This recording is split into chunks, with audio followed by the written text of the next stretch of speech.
नई दिल्ली के press club of India में अंतर्राष्ट्रीय व्यापार स्टार्टअप एवं उद्यमी संघ ने 30 नवंबर 2025 को एनडीएमसी नई दिल्ली में आयोजित होने वाले इंडिया एट 2047 कॉन्फ्रेंस और भारत के महारथी सम्मान कार्यक्रम के चौथे संस्करण से पहले अपनी पहली प्रेस वार्ता का आयोजन किया, जहां मीडिया बंधुओं से बात करते हुए संस्था के चेयरमैन डॉक्टर अंशुमन सिंह ने बताया कि भारत के महारथी सम्मान 2047 तक हर साल बिना रुके 25 साल तक आयोजित होता रहेगा।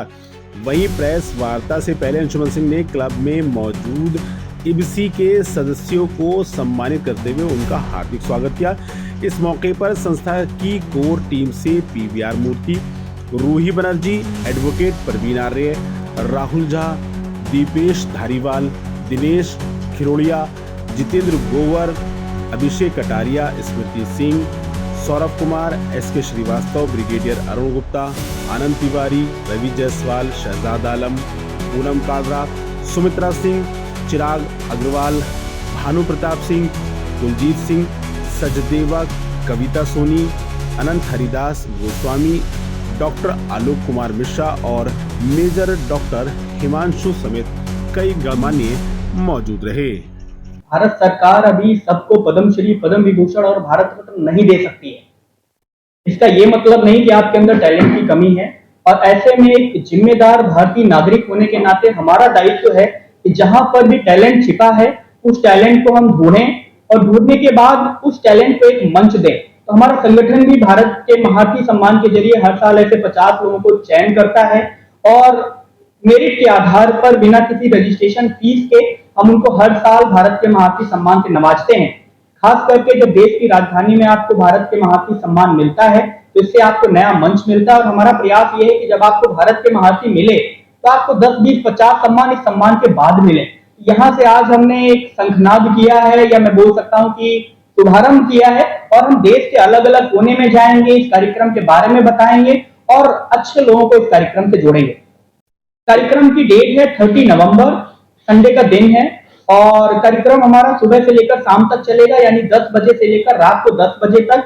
लगभग 700 लोगों की वहां पर गैदरिंग होने का अनुमान है, और ये जो 700 लोग आ रहे हैं भारत के अलग अलग राज्यों से आएंगे, और न सिर्फ अलग अलग राज्यों से आएंगे, इसमें कई कंट्रीज के एम्बेसडर और डिप्लोमेट्स भी रहेंगे। हमारा प्रयास ये है कि vocal for local and local to global अब समय आ गया है। अभी आपने देखा कि जब प्रधानमंत्री जी ने भी अनुरोध किया स्वदेशी अपनाइए, तो हमारा प्रयास ये है कि जो भी एसोसिएशन से जुड़े हुए लोग हैं उनको एक इंटरनेशनल मंच दिया जाए, जहां पर अगर वो अपने ब्रांड के प्रोडक्ट को लॉन्च करना चाहते हैं, कोई बुक लॉन्च करना चाहता है, B2B एंड B2G मीटअप करना चाहता है। होता क्या है कि आप सरकार के लोगों से लगातार ऐसे जाकर आप मुलाकात नहीं कर सकते, लेकिन हमारा प्रयास रहता है कि सरकार के ज्यादा से ज्यादा लोगों को हम इन्वाइट करें और आप भी उनके साथ इंटरेक्शन कर सके। यहाँ पर मैं मीडिया के लोगों को ये भी बताना चाहता हूँ कि अब की बार हमने इन्फ्लुएंसर मीटअप भी रखा हुआ है, कि ऐसे बड़े इन्फ्लुएंसर जिनके मिलियंस में सब्सक्राइबर्स हैं वो इस कार्यक्रम में आए, जुड़े।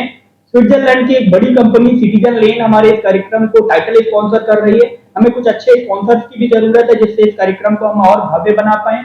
बायर सेलर मीटअप हम इसमें कर रहे हैं, और खास करके स्टार्टअप इन्वेस्टर मीट। तो अभी आपने यहाँ पर सौरभ सर को सुना, Saurabh sir IIT college Ghaziabad से, और बहुत सारे ऐसे इंक्यूबेशन सेंटर जहां पर स्टार्टअप्स हैं उनको एक मंच नहीं मिल पा रहा है। तो हमारा प्रयास है कि टीयर 2 और टीयर 3 के लोगों को इस कार्यक्रम के जरिए एक मंच मिले, और ये कार्यक्रम सिर्फ इस साल तक नहीं सीमित है, 2047 तक अनवरत लगातार 25 साल तक हम इस कार्यक्रम को करना चाहते हैं। 21 एडिशन अभी हमें और करने हैं। कार्यक्रम का जो SOP है, SOP ये है कि जब देश आजादी के 100 साल पूरे कर रहा होगा तब तक हमारी संस्था देश के 1250 लोगों को भारत के महारथी सम्मान दे चुकी होगी, और एक मंच देकर उनकी प्रसिद्धि को आगे बढ़ा चुकी होगी, और उनसे सीखकर हम आगे बढ़ पाएंगे। बोला कि जिनको हो सकता है कि सरकार नहीं खोज पा रही है, या ऐसे बहुत सारे लोग जो मोबाइल से दूर हैं, राइट, तो हमारी पूरी टीम है, क्योंकि हम हर स्टेट में एक्टिव होने का प्रयास कर रहे हैं। हम अपने प्रेसिडेंट और वाइस प्रेसिडेंट से भी अनुरोध करते हैं कि वो ऐसे लोगों को यहाँ पर अप्लाई कर रहे हैं। भारत की महारथी.com करके हमारा एक सेपरेट पोर्टल है जहां पर लोग अप्लाई करते हैं इस सम्मान के लिए, और अब तक हमें लगभग 300 के आसपास एप्लीकेशंस मिल चुके हैं। कार्यक्रम तक 500-600 एप्लीकेशंस मिल जाएंगे। आप या तो खुद भी अप्लाई कर सकते हैं, या आप किसी का नॉमिनेशन करा सकते हैं। यहाँ पर एक जब आप फॉर्म भरेंगे तो आप नॉमिनेटेड बाई का ऑप्शन है, आप वहां से अप्लाई करें, और आपका जो भी शुभचिंतक है, जहां तक भी मीडिया के लोग इस वीडियो को देखें, आप इस सम्मान के लिए अपने शुभचिंतकों को भी अप्लाई करा सकते हैं। हमारा प्लस पॉइंट ये है कि हम आज आपसे देश की राजधानी दिल्ली से बात कर रहे हैं और देश की राजधानी दिल्ली के अंदर जितनी भी एम्बेसीज के ऑफिसेस हैं सब यहीं पर सेटअप है, मतलब हर एम्बेसी का हेडक्वार्टर यहाँ पर है, एम्बेसी के डिप्लोमेट्स हैं। तो हमारा प्रयास यही है कि एम्बेसडर्स को भी हम इनवाइट करें, क्योंकि भारत के अंदर टैलेंट की कमी नहीं है। हमें अब इंपोर्ट के अलावा एक्सपोर्ट करना है, देश की जीडीपी में योगदान देना है, तो एक इंटरनेशनल एक मंच तैयार करना है। क्योंकि आईबीएसई आज भारत के हर राज्य में तो सक्रिय है ही, हमने 10 अलग अलग कंट्रीज के साथ भी एमओयू साइन किया। पिछले दिनों पीवीआर सर भी थे, रूही मैडम भी थी हमारे साथ, हमने Poland India chamber of commerce के साथ एमओयू साइन किया और कनाडा में भी हम सक्रिय, और जैसा मैंने आपको बताया भी कि हम दिसंबर में कुछ दुबई में प्लान कर रहे हैं। तो इंटरनेशनल लेवल तक अपने मेंबर्स को बढ़ाना और उनको मजबूत करना, ये हमारा लक्ष्य है इस कार्यक्रम के जरिए। टॉक में भी बोला कि हैट्रिक हम मार चुके हैं और नो डाउट अभी पूरा आईबीएसई परिवार यहाँ पर है, तो सबको हमने कुछ कुछ जिम्मेदारी दी है और 700 लोगों को हमें सिर्फ नहीं बुलाना है, मैं फिर से यहाँ पर एक इन्वर्टेड कॉमा में लाइन बोल रहा हूँ कि हमें 700 अच्छे लोगों को इस कार्यक्रम में बुलाना है। तो पूरी टीम हमारे साथ है और इसके कार्यक्रम की गूंज मैं बोलता हूँ कि पूरे भारत में जाएगी। और इस बार अगर सब कुछ ठीक रहा तो हो सकता है कि दिल्ली की chief minister Rekha Gupta madam भी हमारे कार्यक्रम में मुख्य अतिथि के तौर पर शिरकत करें। सर, प्रधानमंत्री जी हम सबके लिए प्रेरणा का स्रोत हैं। मैंने खुद ही क्योंकि स्टार्टअप जर्नी अपनी देखी है, जिस तरीके से आज स्टार्टअप कल्चर में चेंज आया है। आज एक छोटा बच्चा भी अपनी कंपनी बनाने के बारे में सोच सकता है, क्योंकि मैं बहुत रूरल इंडिया से निकल कर आया हूँ। वहां पर एक कंपनी चलाना एक बहुत बड़ा भौकाल होता था। जिसकी कंपनी है ना उसको बहुत बॉस माना जाता था, लेकिन आज 10-12 हजार रुपए में कोई भी अपनी कंपनी बना रहा है। अगर हम स्टार्टअप इंडिया की बात करें तो लगभग 1,80,000 स्टार्टअप आज स्टार्टअप इंडिया पर रजिस्टर हो चुके। देश के अंदर 6.5 करोड़ एमएसएमईज हैं और ये 6.5 करोड़ एमएसएमईज देश की बैकबोन है। हमें इनको डिक्लाइन नहीं करना। अभी 27 जुलाई को विज्ञान भवन में एक कार्यक्रम भी हुआ जिसमें द्रौपदी मुर्मू मैडम जो देश की राष्ट्रपति हैं उनकी तरफ से भी हमें इनविटेशन आया। मैं पर्सनली वहां पर गया, उन्होंने वहां पर अपना डिस्कस किया कि एमएसएमईज को एम्पावर करने के लिए उनका आखिर क्या मिशन एंड विजन है। Sir, 21 council for 21st century IBSE एक ट्री है जिसमें अलग अलग 21 ब्रांचेस हैं और हम सामने से लोगों से अनुरोध कर रहे हैं कि सबसे पहले आप चेक करो कि आप किसी ब्रांच में फिट हो रहे हो या नहीं हो रहे हो। मतलब हमारा एसोसिएशन एक ऐसा एसोसिएशन है जहां पर मेंबर अपनी चॉइस की काउंसिल से जुड़ सकता है। इसको फॉर एग्जांपल कल मेरे पास बिहार से किसी का फोन आया, उन्होंने कहा सुमान जी मैं मिलना चाहता हूं आपसे। तो मैंने कहा सर एक हमारा वीडियो है, आप उसको देखो और देखने के बाद अगर आपको लगता है कि आपकी बीमारी का इलाज हमारे अस्पताल में है तो आप हमारे साथ जुड़ो। तो कहने का मतलब ये है कि जो भी लोग जुड़ रहे हैं वो सबसे पहले 21 काउंसिल देखें, अगर वो उसमें फिट हो रहे हैं। ये 21 काउंसिल 21st सेंचुरी के लिए। और अभी थोड़ी देर पहले हमने अपने आईबीएसई का 2 साल का आप सबके सामने विजन डॉक्यूमेंट प्रस्तुत किया जिसमें 21 पॉइंट अचीव करना चाहते हैं, जिसमें छोटे छोटे पॉइंट्स अगर आप पढ़ेंगे। हमारा प्रयास ये है कि हम अगले 2 साल में 25 कंट्रीज तक अपने एसोसिएशन को ले जाएं। हमारा प्रयास है कि अगले 2 साल में हम 5,000 लोगों की कम्युनिटी बिल्ड करें।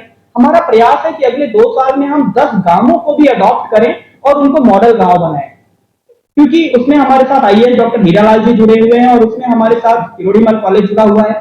हमारा प्रयास है कि अगले 2 साल में हम 100 बच्चों को भी अडॉप्ट करें जिसमें हम उनको अच्छी शिक्षा दे सकें, उनको एम्पावर कर सकें। तो 21 अलग अलग पॉइंट्स हैं, 21 अलग अलग काउंसिल्स के जरिए 21st सेंचुरी के भारत को विकसित बनाने में प्रधानमंत्री जी से प्रेरित होकर हम कंट्रीब्यूट कर रहे हैं।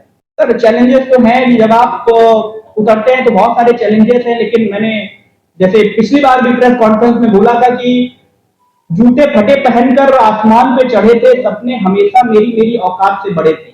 तो इस लाइन के जरिए आप समझ सकते हैं कि एक बड़ा सपना लेकर हम आगे बढ़ रहे हैं और प्रधानमंत्री जी हम सबके लिए बहुत बड़ी प्रेरणा का स्रोत है। हम उनको जब देखते हैं तो जब बिना रुके लगातार इंटरनेशनल लेवल पर भी इंडिया का झंडा गाड़ रहे हैं तो हम उन्हीं से प्रेरित होते हैं और वो इस उम्र में काम कर रहे हैं। अभी पूनम कालरा मैडम को आपने यहाँ पर सुना, जिस तरीके से वो इस उम्र में लोगों को एम्पावर कर रहे हैं। पीवीआर सर को आपने सुना।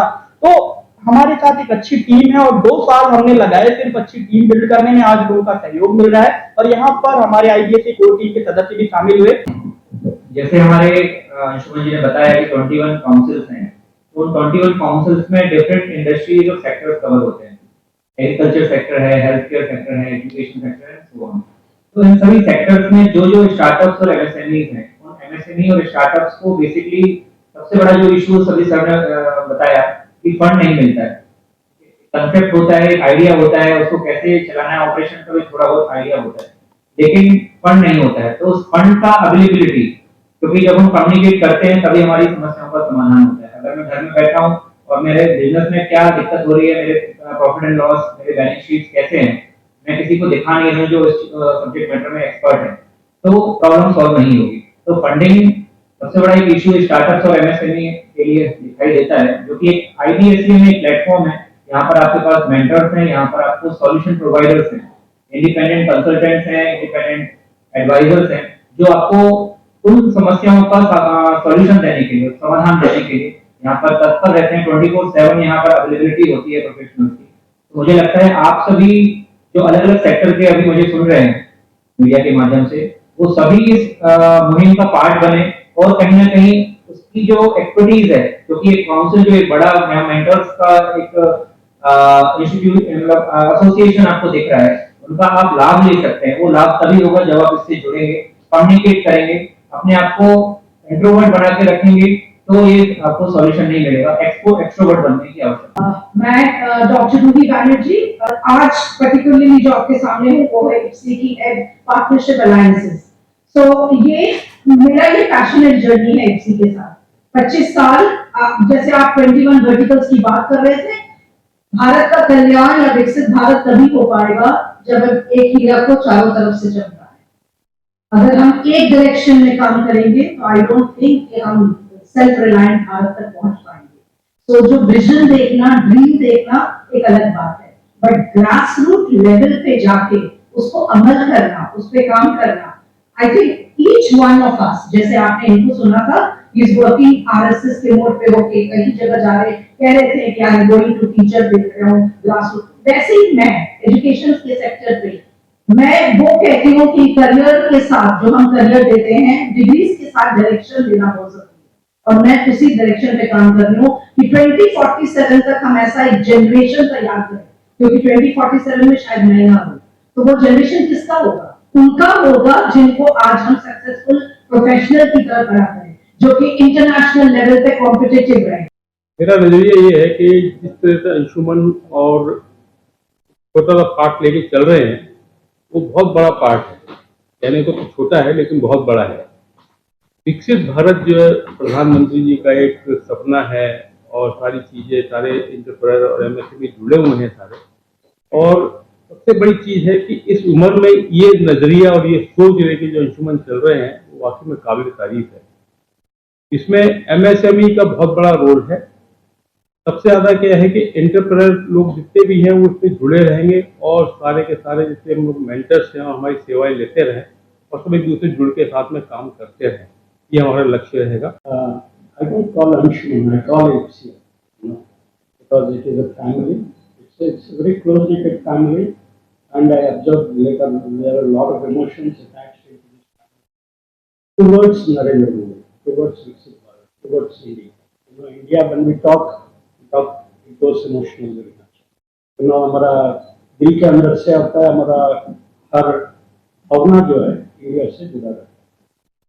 इसके अंदर जो है IPSI is already, it is not an association. Today we are a company of about 10 individuals at top line, which are guiding this company today. I'm heading MSMEs, startups, and industry houses. Coming from the engineering background, I selected this. I told that, let me contribute towards all the startups, MSMEs, and actually industry is my passion.